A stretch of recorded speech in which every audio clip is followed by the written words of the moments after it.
முருகனோட ஃபோட்டோலாம் பார்த்தா எனக்கு அது விஷ்ணு அவதாரம் சொல்லுவோம்ல, இதில் பகவத்கீதையில் அவர் வந்து அர்ஜுனனுக்கு அவதாரம் அது மாதிரி ஒரு அவதாரம் இருக்குது. கதாயுதம் என்னைக்கு முருகன் பயன்படுத்தினார், இதை முருகன்றாங்க. நம்ம இப்போ இது ரொம்ப ஆபத்தான கட்டத்தில் தான் நம்ம இருக்கோம். அதாவது நம்மளுடைய கடவுள் உருவங்கள் வழிபாட்டு முறைகள் எல்லாத்தையும் உழப்பி அவனோட வழிபாட்டு முறையாக புகுத்துறான்.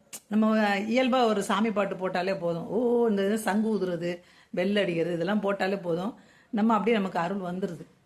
அது நிறைய நேரம் நீங்கள் பார்க்குற வினோதமான கடவுள் உருவங்கள்லாம் பார்த்தீங்கன்னா கிராஃபிக்ஸ் ஒன்று, ரெண்டாவது வடநாட்டு சின்னத்திரை பெரிய திரை நடிகர்களோட அந்த கெட்டப்பு தான். அந்த கெட்டப்போட அந்த கெட்டப்பை கொஞ்சம் வேறு மாதிரி மாற்றி நமக்கு சாமி மாதிரி காட்டுறாங்க. சிவன், பார்வதி, கார்த்திகேயன், கணபத் இவங்கெல்லாம் வந்து வடக்க தான் இருந்திருக்காங்க.